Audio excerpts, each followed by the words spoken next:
Boa noite, Walter. Boa noite a todo mundo que está assistindo a gente pelo YouTube, pelo Facebook, e também a quem vai assistir depois. Mais essa edição do programa Antivírus, que é o nosso programa semanal sobre conjuntura da tendência petista, articulação de esquerda. O nosso tema de hoje, conforme divulgamos anteriormente, é as ruas, o verme e o vírus. A grande novidade política do período atual é a manifestação que aconteceu no último sábado, dia 29 de maio, em dezenas de cidades do Brasil. Além do Fora Bolsonaro, as manifestações pediram por mais vacinação, o retorno do auxílio emergencial de R$ 600 até o final da pandemia, fizeram a defesa da educação pública contra os cortes que o governo Bolsonaro vem fazendo no orçamento da educação, em especial das universidades, além do combate à violência policial, contra as privatizações, as antirreformas que retiram direitos. Como a gente explicou no último programa antivírus, que a gente fez na semana passada, havia uma polêmica sobre ir ou não às ruas. Importantes entidades nacionais, organizações da esquerda, foram contra ir às ruas naquele momento, e alguns dirigentes do próprio PT se manifestaram publicamente contra o PT convocar as mobilizações do dia 29 de maio. O caso que a gente comentou aqui também na semana passada, do vice-presidente nacional do PT, Washington Quaquá, do presidente do PT da Bahia e do presidente do PT de Pernambuco, para ficar nesses exemplos de pessoas que se manifestaram publicamente contra a ida do partido às manifestações. E o fato é que a potência das manifestações, que a gente já tem, enfim, feito diversas análises sobre isso aí ao longo dos últimos dias, a potência das manifestações não foi suficiente para acabar com a polêmica sobre ir ou não às ruas. Mesmo que todos reconheçam que o 29 de maio incidiu positivamente na conjuntura, e que pode ser um marco de um novo período nas lutas contra o governo Bolsonaro, um período novo que seja marcado por maior protagonismo do nosso campo, dos setores populares, ainda tem muita gente com medo, titubeando em apoiar com toda a força as manifestações de rua. E quais são os argumentos de quem ainda segue com essa posição titubeante em relação a ir para a rua? Primeiro argumento, de ordem sanitária, A gente já estaria na terceira onda do Covid, que é tão ou mais perigosa que a segunda onda, e fazer manifestações de rua nesse momento vai ter um alto custo em vidas humanas. Então, esse é um primeiro argumento que aparece nas falas de quem ainda pondera sobre a posição de convocar para a mobilização de rua. Supondo que seja verdade, que a gente já estaria na terceira onda e tal, cabe perguntar qual é o custo de não fazer manifestações de rua. Acho que essa é uma questão importante. A gente não fez manifestações massivas de rua desde março de 2020 e morreram 500 mil pessoas. Isso porque a imensa maioria das quase 500 mil mortes que aconteceram nesse período, aconteceram por causa da ausência de política sanitária adequada e por causa da ausência total de condições para manter o isolamento social, além da crise, de uma forma geral. Então, não fazer manifestações contribui para que estas causas mortais continuem operando ativamente, E, pelo contrário, fazer manifestação contribui para acelerar o desgaste e a queda ou derrota de Bolsonaro. Agora, tem risco? Claro que tem, mas a verdade é que manifestações salvam vidas, Por exemplo, 100 vidas negras importam nos Estados Unidos, provavelmente Trump ainda seria presidente daquele país. E o divertido é que muita gente aqui no Brasil que baba o ovo de Biden, esquece desse detalhe. Então, esse é um primeiro argumento e algumas questões que eu já coloco aí para contrapor. Um segundo argumento utilizado por quem é contrário às manifestações de rua, mesmo após o 29 de maio ter sido um sucesso, e mesmo reconhecendo que foi um sucesso, né, bom que se diga, um segundo argumento é o seguinte, a ideia de que vamos esperar mais um pouco, que daqui a pouco, né, logo ali na frente, daqui a alguns meses, vai dar para fazer manifestação de rua sem risco ou com um risco muito menor.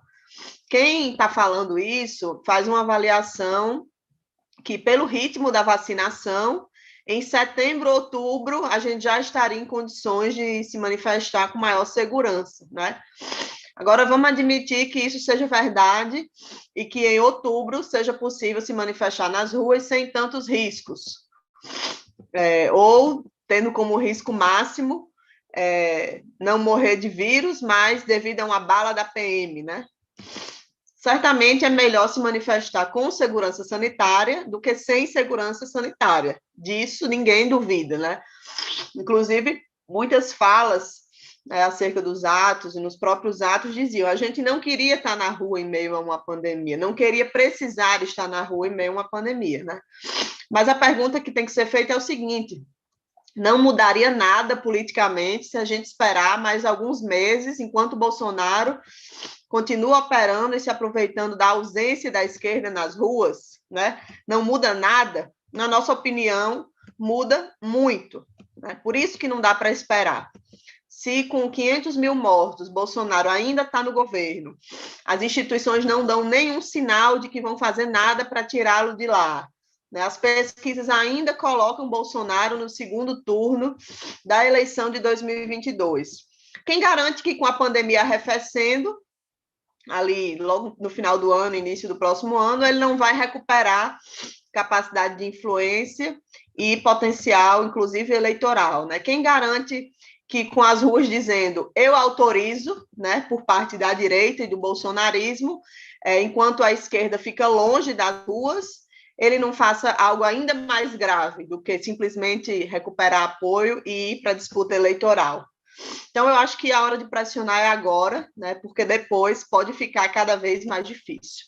Né? E, no fundo, os que são contra fazer mobilização agora continuam, isso é um fato, né, continuam na mesma vibe que levou um pedaço da esquerda brasileira, inclusive um pedaço do próprio PT, a dizer, lá no início de 2020, a gente lembra disso, que a prioridade era combater a pandemia e não fazer disputa política. E, por isso, não quis chamar fora Bolsonaro, não quis pedir impeachment e perdeu meses naquele momento. Né? Então, a gente não pode, de novo, perder meses na luta contra o governo Bolsonaro. E tem um acréscimo, né? Agora, que é esse pessoal, uma parte desse pessoal acha que o desgaste causado pela CPI da Covid no Senado seria suficiente, né? Que a situação medida pelas pesquisas hoje, pesquisas eleitorais, vai continuar, né? A mesma em 2022 e que Lula vai resolver todos os nossos problemas a partir de 2023. Então, tem uma lógica, né? Não é simplesmente medo do vírus, medo da aglomeração, né? Tem uma lógica política por parte de quem segue defendendo essa posição, que é a velha conhecida confiança, ilusão, né, nas eleições e nas instituições e nos meios de comunicação, né? Os mesmos que deram o golpe, os mesmos que apoiam todo o programa econômico de retirada de direitos do governo Bolsonaro e os mesmos que, né, tentam, por exemplo, esconder a magnitude das manifestações do último sábado. Então, esse é um pouco do contexto aí para abrir o nosso debate de hoje. Walter vai falar um pouco sobre que conclusões a gente pode tirar disso tudo que eu falei até agora. Walter. Boa noite, Natália. Boa noite a quem está acompanhando aqui o Antivírus. Pois é, uma conclusão é que essa polêmica sobre manifestar-se ou não presencialmente nas ruas, ela envolve, para começo de conversa, diferentes percepções sobre o estado de ânimo da esquerda e sobre as condições de vida do povo. Grande parte da cúpula da esquerda tem a alternativa de ficar em casa ou pelo menos têm os meios para se proteger bastante. Mas ficar em casa, hoje, não é uma alternativa realista para a maior parte do povo, que não tem os meios para ficar em casa. Deveria ter estes meios, mas não tem. Não tem, em grande medida, porque o governo Bolsonaro e seus aliados não querem que tenham. E por quê? Vamos falar toda a verdade? Porque as condições de habitação, de transporte e de emprego nesse nosso país são, para a grande maioria do povo, uma merda.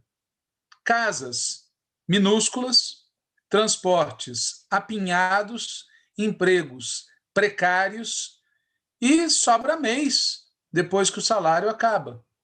Que sentido faz dizer para o cidadão que está passando fome, dizer para o cidadão que precisa sair de casa todo dia para tentar sobreviver, dizer para o cidadão que mora em condições que não permitem isolamento social, dizer para o cidadão que tem que tomar ônibus, metrô, trem apinhados de gente, dizer para o cidadão que tem que trabalhar sem proteção adequada. Que sentido tem dizer para estes cidadãos, para essas pessoas, não faça manifestação presencial, pois isso pode ser perigoso?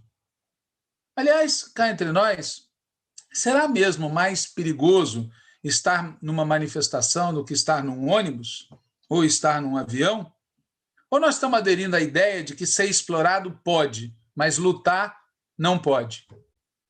Outra questão que deve ser considerada é que impacto tem essa orientação de permanecer em casa até setembro, até outubro, até a vacinação se completar, até a imunização chegar. Que impacto isso tem no estado de ânimo da esquerda? Quem foi às ruas viu a felicidade das pessoas, a felicidade de se encontrar, de ocupar as ruas, de dizer aos fascistas: isso aqui não é seu. Isso não é um detalhe. Esse estado de ânimo, esse vigor, ele é decisivo na luta agora contra o cavernícola, é decisivo na guerra das eleições presidenciais, pois é e continuará sendo uma guerra, e esse vigor é decisivo para sustentar um governo, caso a gente o conquiste, ou para fazer oposição, caso a gente não consiga vencer.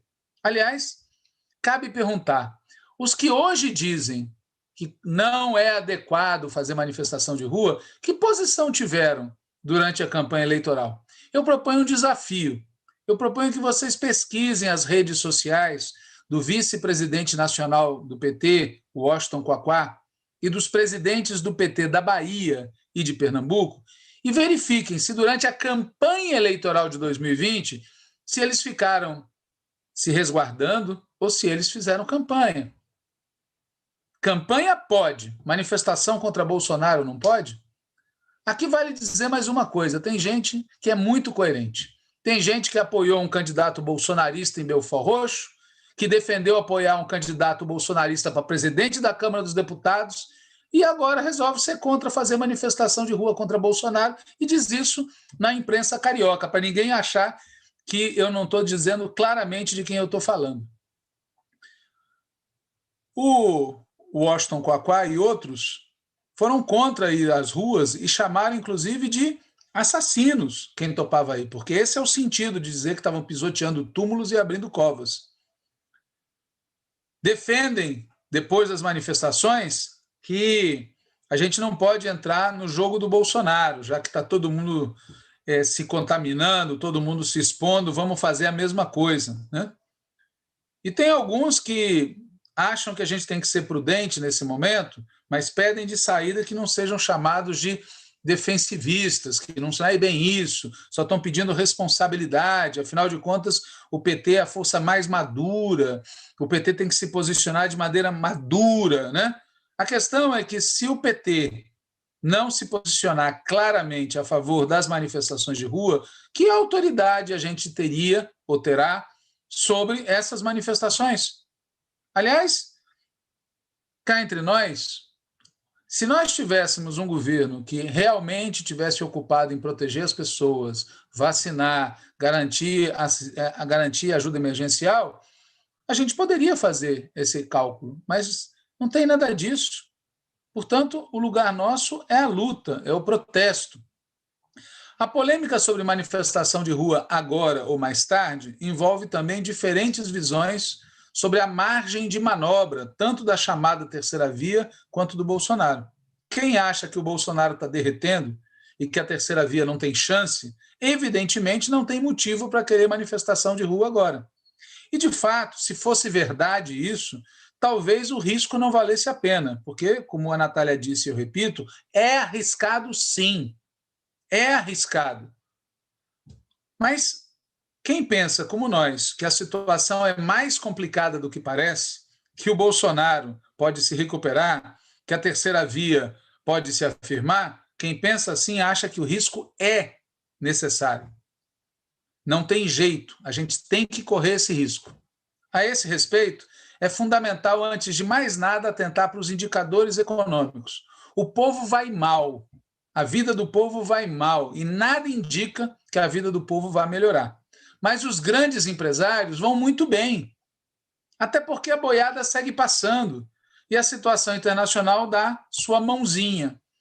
O cavernícola espera que tudo isso contribua para que ele chegue em 2022 em melhores condições eleitorais.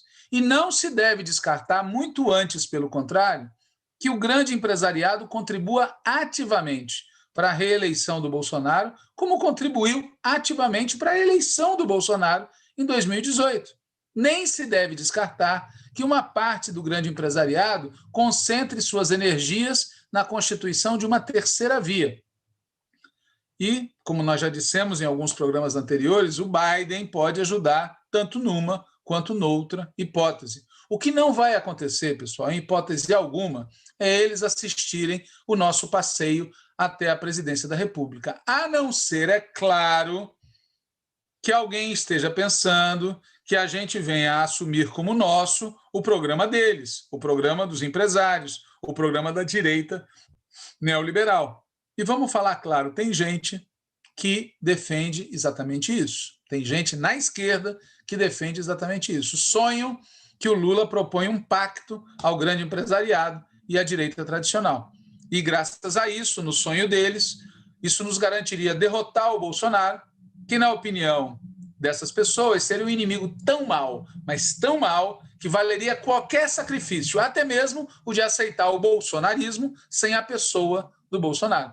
Os que defendem esse pacto com o empresariado e com a direita tradicional acalmam suas consciências, dizendo que esse pacto não impediria que Lula fizesse um bom governo. Dizem que teria sido isso o que teria ocorrido entre 2003 e 2010. Mas quem pensa assim se equivoca. Para começo de conversa, vamos ter memória. O período em que Palocci, Meirelles e a Carta dos Brasileiros, aos brasileiros, dominaram o primeiro mandato do presidente Lula, não foi um bom período. O bom período do governo Lula começou quando a gente se livrou do Palocci. E quando nós, na prática, flexibilizamos muito o que estava dito na tal Carta aos Brasileiros. Além disso, pessoal, o Brasil de 2023 será muito, mas muito pior do que o Brasil de 2003. Se nós não revogarmos o que foi feito pelos golpistas entre 2016 e agora, por exemplo, a reforma trabalhista e previdenciária, os tetos de gastos, as privatizações, a autonomia do Banco Central e tudo mais, se a gente não se livrar disso tudo, nós não vamos conseguir fazer nada. E alguém acredita que o empresariado e a direita tradicional neoliberal vai fazer um pacto conosco se a gente disser para eles que nós queremos anular tudo o que eles fizeram desde 2016? Portanto, não tem escapatória. A gente tem que derrotar Bolsonaro e o bolsonarismo e a direita neoliberal.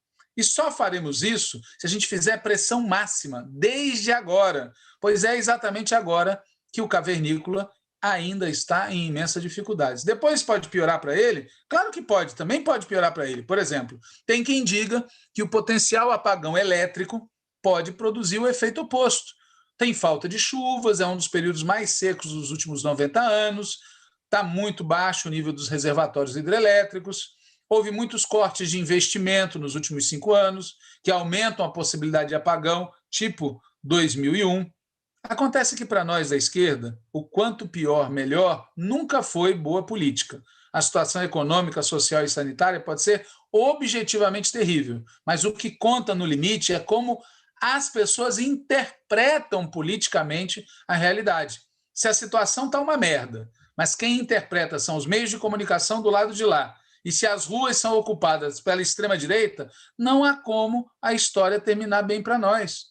O que torna ainda mais importante o que se decida fazer acerca das mobilizações populares e das iniciativas políticas do Lula e do PT. Em nossa opinião, a pandemia vai continuar e vai continuar morrendo muita gente. Tem uma terceira onda aí que vai ser punk. A situação social vai continuar terrível e, por isso mesmo, a situação econômica, do ponto de vista do empresariado, está melhorando. As coisas estão mal para o povo e, por isso, estão boas para o lado de lá. Até cemitério está ganhando muito dinheiro e, como nos explicou há alguns dias um colega nosso, tem fundo financeiro ganhando muito com a quantidade de falecimentos e de enterros. Ademais, pessoal, existe espaço fiscal para o cavernícola recuperar alguma popularidade, espaço fiscal para o governo tomar algumas iniciativas. Não custa lembrar, aliás, que desde que Fernando Henrique Cardoso comprou os votos para mudar a lei e criando a reeleição, todo presidente em exercício se reelegeu para o segundo mandato. O Lula se reelegeu, a Dilma se reelegeu e antes deles o Fernando Henrique se reelegeu. Aliás, engraçado, o Tarso Genro, que hoje apresenta o Fernando Henrique como um bastião da democracia, no passado escreveu um artigo na Folha de São Paulo, se eu não me engano, pedindo impeachment do Fernando Henrique Cardoso por conta da reeleição, da fraude cometida na campanha eleitoral e tudo mais. A FHC, pelo visto, não é o único que gostaria que a gente esquecesse do que ele escreveu. Além disso, gente, é bom lembrar que o cavernícola disputa permanentemente.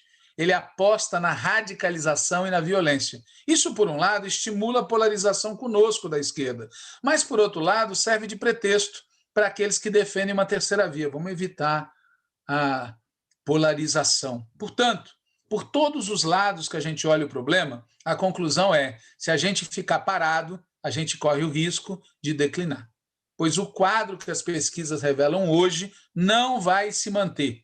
E também, por isso, tem que ter mobilização de rua presencial para enfrentar o Bolsonaro agora, para impedir que eles ocupem espaço, para criar um ambiente eleitoral mais favorável, para preparar a sustentação do nosso governo, se a gente ganhar. Evidente que é totalmente legítimo debater outras formas de manifestação de rua ou maiores medidas sanitárias. Mas a única coisa que a gente não pode fazer é deixar a peteca cair, tá certo?